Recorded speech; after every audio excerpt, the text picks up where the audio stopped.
Right then, let's get ourselves going. So this is episode 10 of the Snatch Chat podcast. That is flipping quite cool, isn't it? Knowing that we are 10 episodes deep, which means that we actually started this 10 weeks ago, which is crazy. Time flies. But anyways, today's podcast is a Q&A. I've got some questions, 11 questions. We're going to go through them.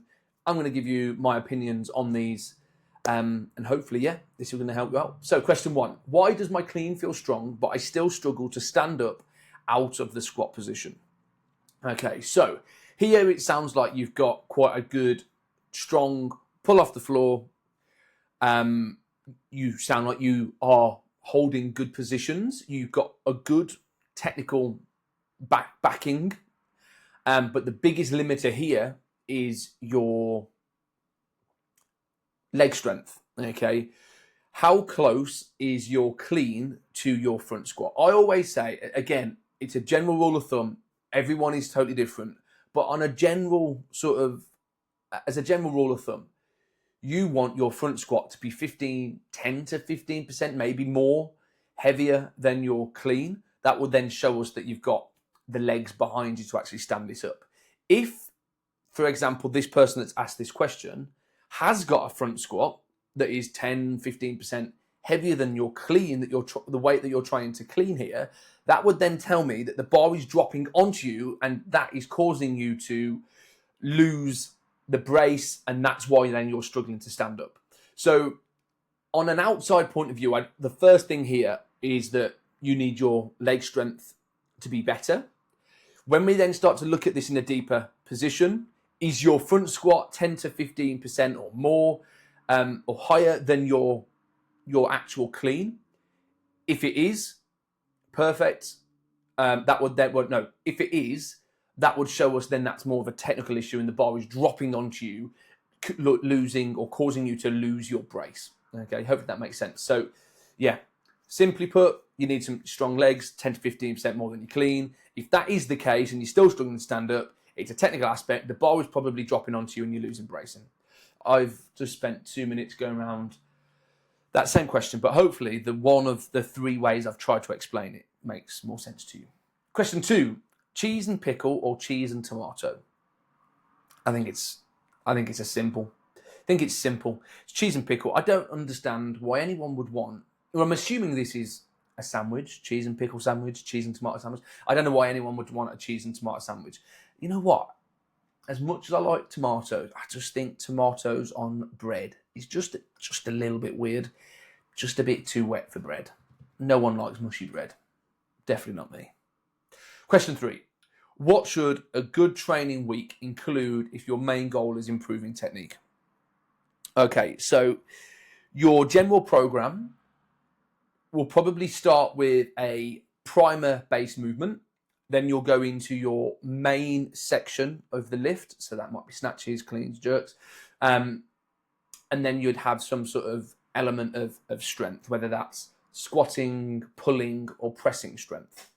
So for example, let's look at this in a deeper point of view here.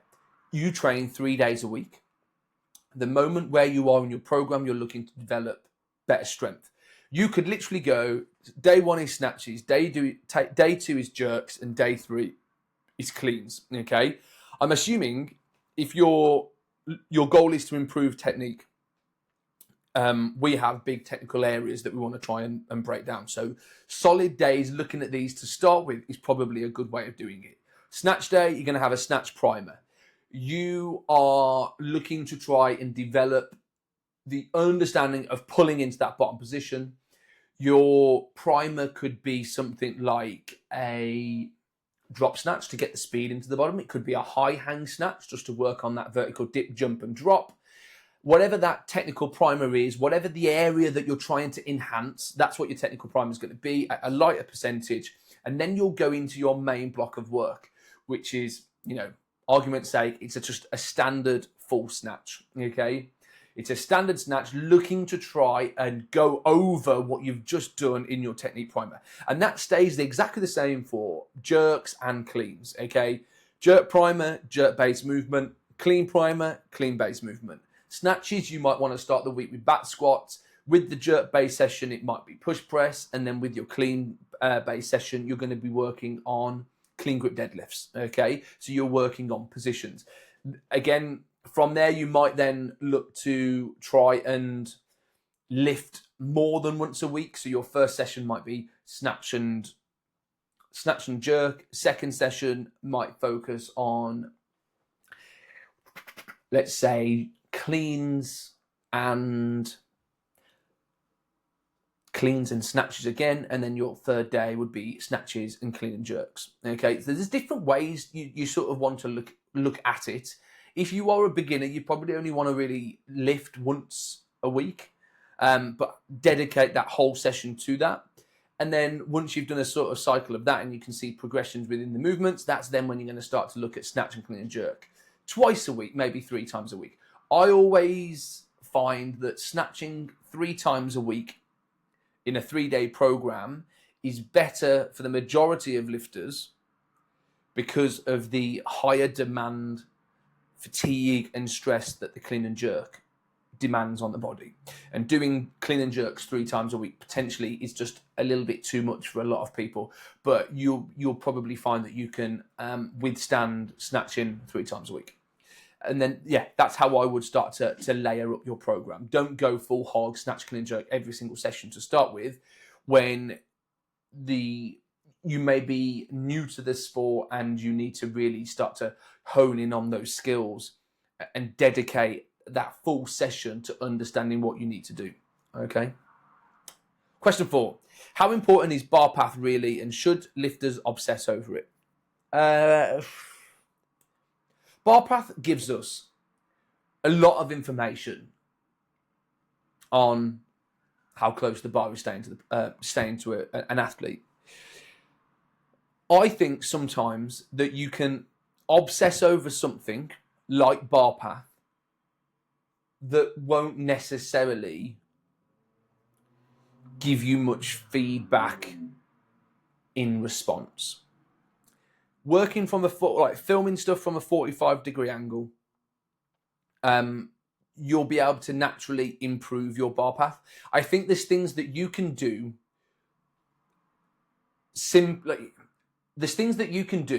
and there's easier ways to understand what you need to do by trying to work on the sections of the movements, rather than going, okay, my bar path is out, I need to keep that bar closer, or that for the bar path, the bar was coming away from me in the first pull. Okay, I need to try and keep it closer.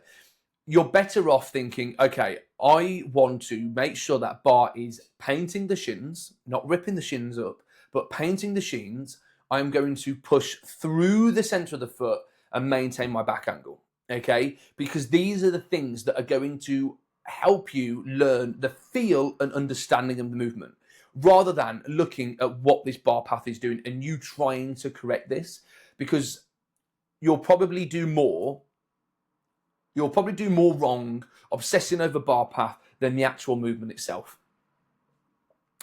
Bar path is good. Bar path should be used as, okay, look, this is where we're losing it, but then bringing it back and going, but these are the things that are going to help us fix this. Okay, pushing through the center of the foot to keep that bar closer to us. Okay, we are looping that bar out in front of us. We're not making good hip contact. Let's make sure that we're bringing the bar into the hips, and we are going to focus on actively pushing that bar against the body to prevent it from looping, rather than, okay, I'm looping out, so I'm just going to try and pull it as close to my body as possible. You'll probably actually find that you'll get more technical issues trying to fix bar path rather than trying to fix the movement itself. Okay. Question 5. Is it normal for progression to come in waves instead of steady increase? Of course. You are not going to get steady increase of improvement and it just gradually increases. What you'll find is that you'll have a very mini sort of plateau. It might start to decrease a little bit, and then the improvements then will sort of carry on. Now, what you're looking for here is that the highs are getting higher. So the highs are on this line here, on this vertical, on this sort of incline, and the lows are also getting lower. Okay, so the points that you are, what I'm trying to explain here. So let me just read that question again. Is it normal for progress to come in waves? Yeah. So your progress will naturally increase, okay, on this, but your progress will sort of go up, down, up, down, up, down, up, down. Now, progress, you can look at progress, whether that's numbers, your technique. Now, when it comes to technique, something that's really sort of good to work on is your key performance indicators. Within each section of the movement, there's different check points that you sort of want to hit. Now, these two areas, weight on the bar and your technique, will monitor your progress, okay? Because progress is going to be coming in waves, but making sure that your progress, the highs are getting higher and the lows, okay, so when you find that you're having a sticking point, they're also getting better than your previous low, you have got that natural increase of progress, okay? So yes, it might be up and down, up and down. Everyone's progress is going to be up and down, but as long as the highs are getting higher and the lows are getting higher, your progress is constantly going in the right direction. Okay, question 6. Is it better to fix one technical issue at a time or multiple things together? Don't confuse it. Weightlifting is already really confusing. Find out what your biggest limiter is in the snatch and clean and jerk, and that is going to be your sole focus. Yes, you've probably got 2, 3, 4 different things that you want to try and fix.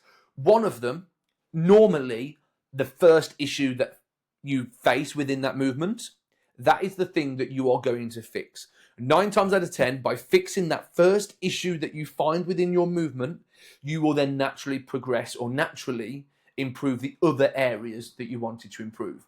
Trying to focus on improving pulling strength, stability overhead, keeping the bar close, the technical aspects of that movement confuses the fuck out of it.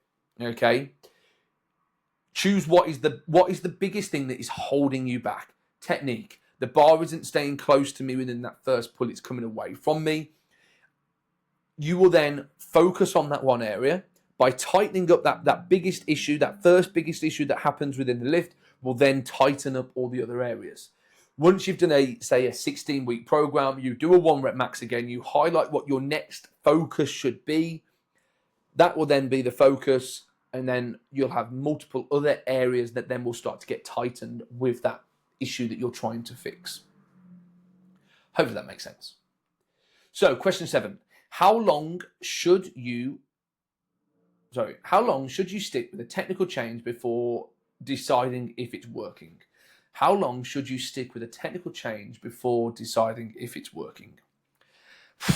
It's really tough to say. 4 to 6 weeks, you'll probably find, well, definitely within the first 4 weeks, it's going to feel alien. You are making a change. Changes don't always feel good automatically. You've got to get used to it.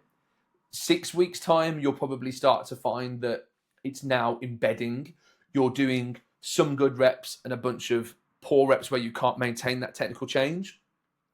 And then from that sort of 6 to 12, or that next 6-week period, 6 to 12 weeks, is when you'll start to find that more good reps of this technical change that you're going to make is now starting to happen, and you've got less bad reps. You've got to stick with it for a full training cycle. Now, when you're trying to make a technical change, you've got to really ask yourself a question. Why is this an area that you want to change? And is this going to be for the greater good of performance?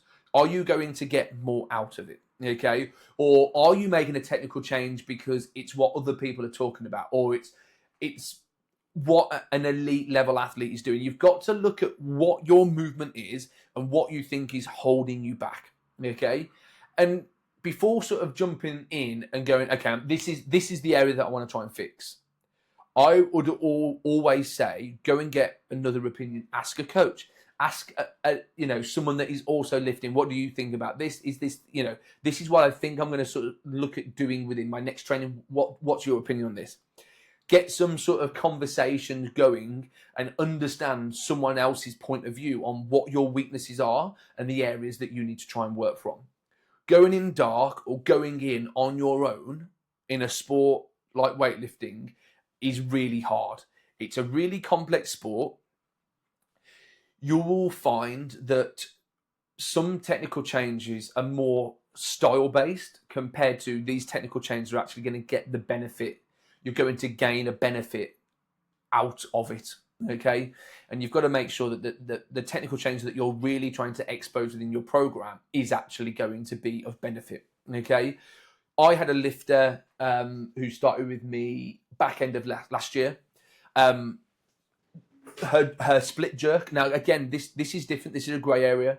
I would always say in split jerk, you want your strongest leg back. The reason why I say that is that you'll tend to find that you want to sort of sit back onto your strongest leg.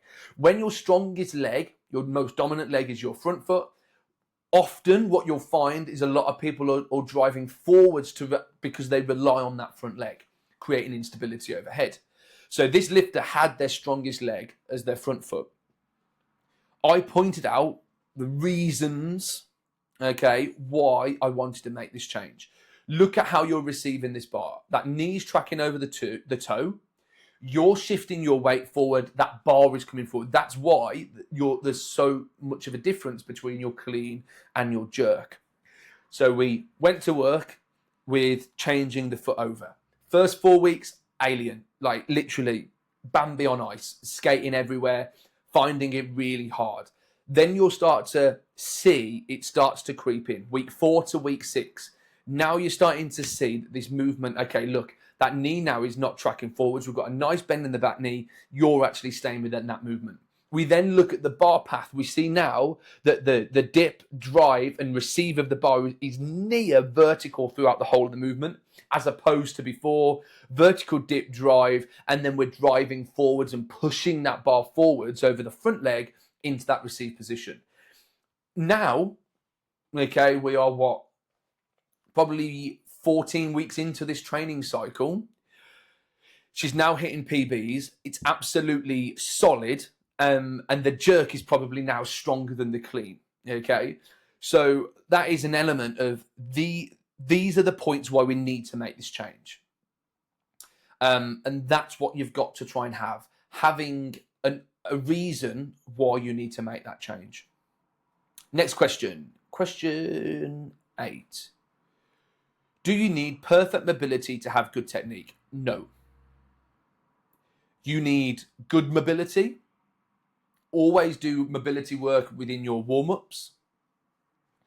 But with weightlifting, you will find that having or doing these movements and putting your body into these positions, your mobility will actually increase or improve. Okay. Now, there's a difference between flexibility and mobility. Okay.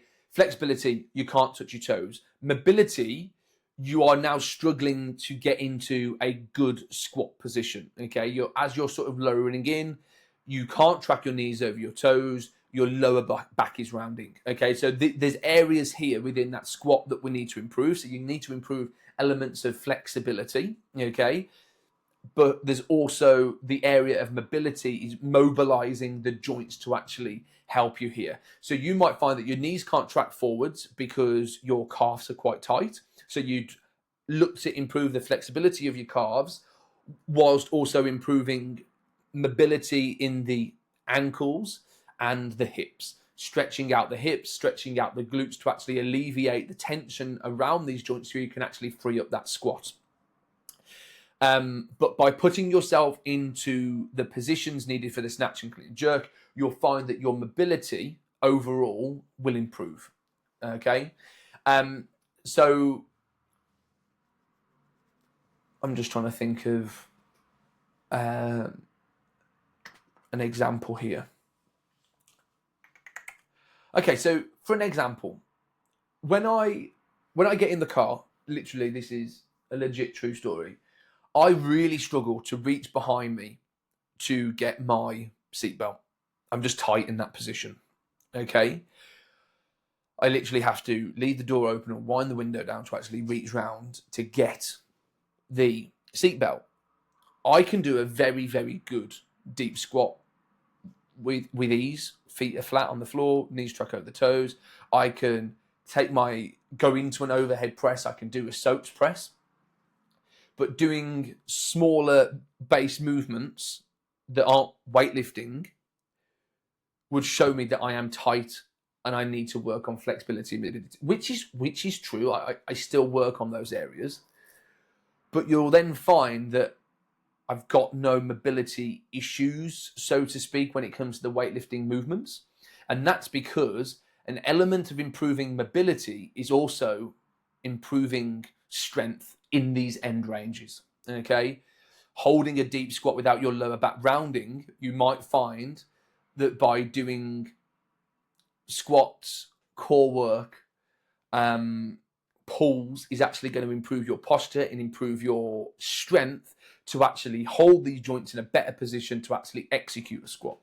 Okay, so flexibility, mobility, and strength all play a part in mobility needed for good technique in the Olympic lifts. It's probably a long-winded way, but you get the gist. Okay, next question. Question 9. How much upper body strength actually matters for the jerk? The jerk is a lower body movement.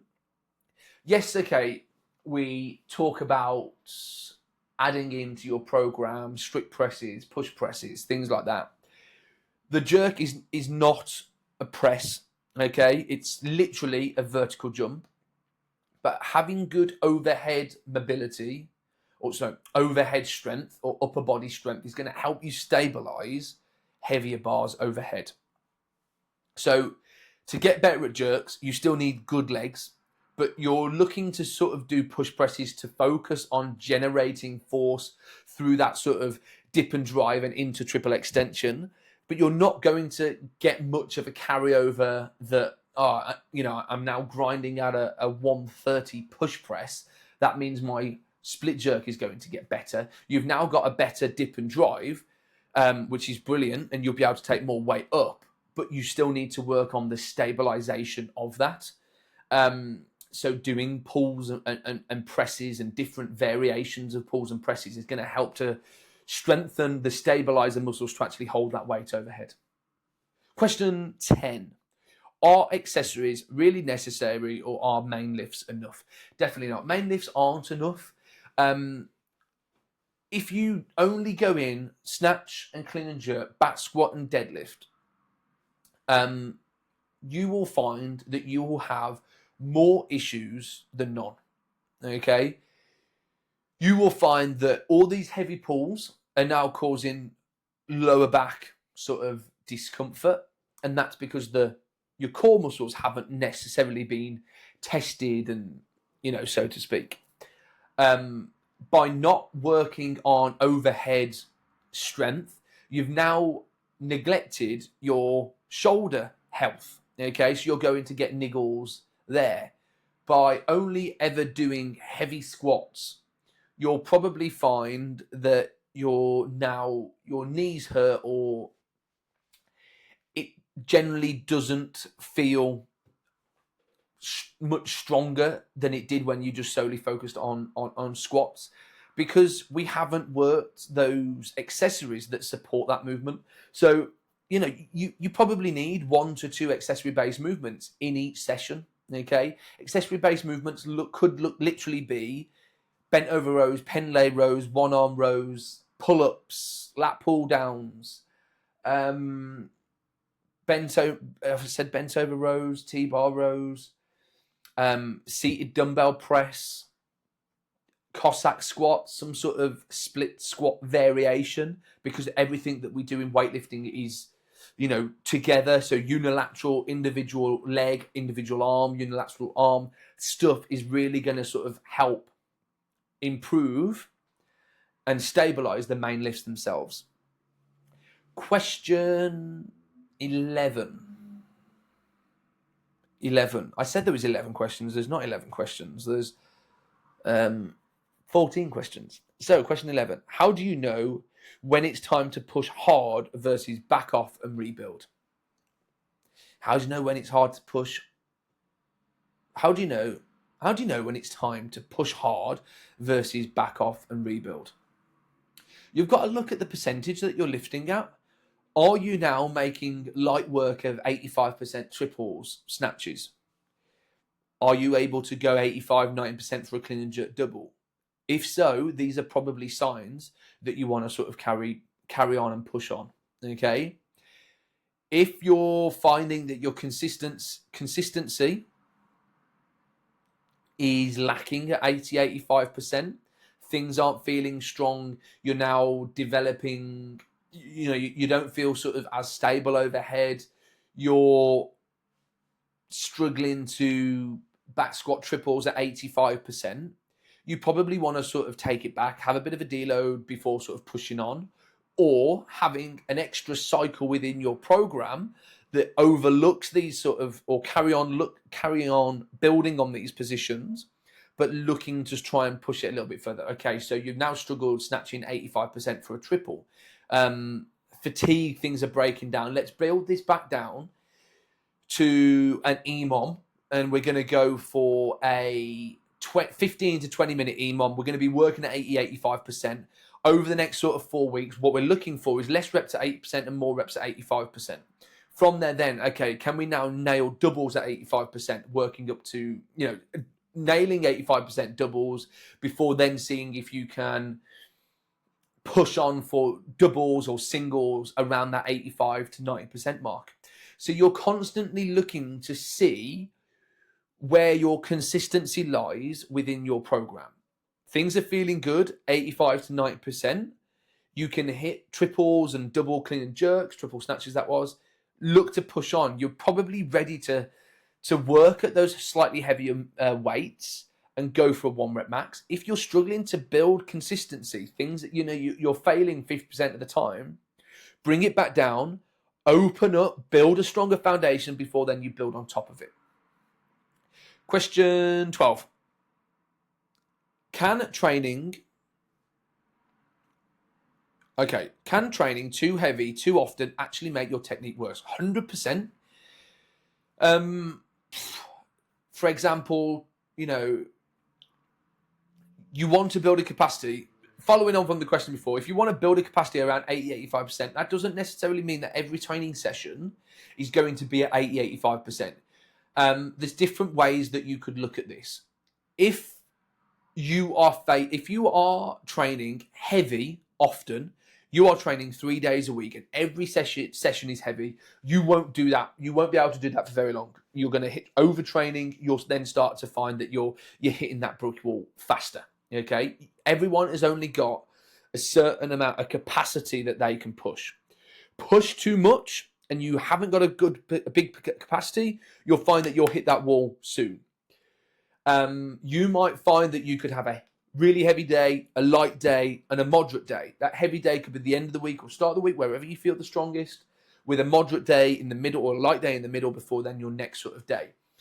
That then means that you've got the heavier percentages within there, but you're having back-off work sessions where you can drill technique or certain areas within your training, which is also a little bit of a rest before then you start to push it again. Okay, that means then that your energy expenditure in that week is probably a fraction less than hitting it so high. So then you can carry on a little bit further than sort of 3 weeks at 85% every single session. Again, there's parts within your program then where you probably want to go, you know what, every single week, every single session here, I am going to be working between 85 and 90% because I want to try and build capacity at these weights. So in that next block, we then can look at going for a 1 rep max, and that might be then focusing on 1 high day, 1 moderate volume intensity day, and 1 light day. Okay, so again, it all depends on what your program is and what the goal is. Okay, or what your training program is looking to improve, and what your aim is really. Next question. How much does stress outside the gym affect lifting progress? It will massively affect your lifting progress. Now, stress comes in different forms for different people. You might find that being stressed has a knock-on effect to your sleep. You now are not sleeping as much as you normally would. You're now feeling tired. You haven't got enough energy, or you haven't got the same amount of energy for your session. So you can't hit the percentage that you need. You need to scale it back a little bit. Stress does play a part, and there's no right or wrong way of how you deal with it. Everyone deals with it slightly different. You might find that for this, you've got a lot on at work. Let's take an accountant for argument's sake. You're an accountant. It's a busy time. You're coming up to April. This is the busiest time for you. That means that your mind is active. You have less thought process, or you've got less mental energy to go and attack your weightlifting session. So you're going to do the main blocks of the session and skip out on those accessory-based movements. This isn't for a long period. This is just for that short time. So then you're not going to constantly hit yourself. You're stressed outside of work. You then go training. You're putting stress onto the body, more stress onto the body, because training is a stress. You're stressing the muscles. You're then going to find that it's a domino effect. Your next day is going to be 10 times harder. So you've got to work with both. Stress outside of the gym, just take your foot off the gas a little bit within your program, because your program is still going to give you stress. Last question. If someone wants to total more in 6 months, what should they focus on first? Technique, strength, or consistency? Oh, dear God. I say dear God like that because it all depends on the person. So if someone wants to total more in 6 months, so you want to hit a PB within 6 months, you will probably find that you would still hit technique, strength, and consistency. Okay? It could be a 4-month block of training. That first block of training is going to be looking at making the biggest technical changes. You are going to work up to 75%. You've now made these technical changes. It's looking good. You now need to start stressing it at heavier weights. So now you start to move into a strength block of work. You're looking to build a good capacity around 80%. I always seem to talk about 80%, but like for me, 85% is the barrier where you're still trying to maintain the technical changes, but now develop the strength to actually supplement that. That's probably why I constantly feel like I'm always saying 85%. But yeah, then that next block of work after that, sort of the technique focus, will be strength focus. You're working at 80 to 85% for your main movements. You're now going to look at developing squatting strength and pulling strength at certain percentages that are going to help bolster the technical changes that you're looking to make. And whilst doing that within that sort of strength phase, you're also then going to be building consistency. Consistency is everything. And I think a lot of people lack consistency. It's the biggest thing that I would always look to sort of hone in on. Once you've made technical changes, there's an element then of stressing it at slightly heavier weight, but not then looking to push it up too soon, building consistency at these sort of percentages, but then before sort of like looking to push up. So if we go back to the client where we changed the leg of the split jerk, she's probably around week 14, week 15. We did a 5-week block of technique. This then strength block has probably been the best part of 10 weeks. There's been sort of 2 elements of this sort of strength block getting up to 85%. Then this next block has been stuck at 85% with a little 1 rep max, which was last week. But sticking at 85% because now there's areas what we needed to sort of strengthen, such as the front squat strength. There's been a hell of a lot of pulls within there, not to improve pulling strength off the floor, but maintaining good quality positions throughout the lift. So really, it all depends on the athlete. It all depends on the areas that you need to work. But within 6 months, that is a long time. You'll probably find that all the areas, technique, strength, and consistency, are going to be within that sort of program. That is the final question. Hopefully, you've gained some little golden nuggets that are actually going to help you improve your training. Okay. If you haven't already, make sure to follow, subscribe, so you can then get notified and we can carry on pushing out this podcast. And if you haven't already, make sure to click like, and I'll see you in the next one.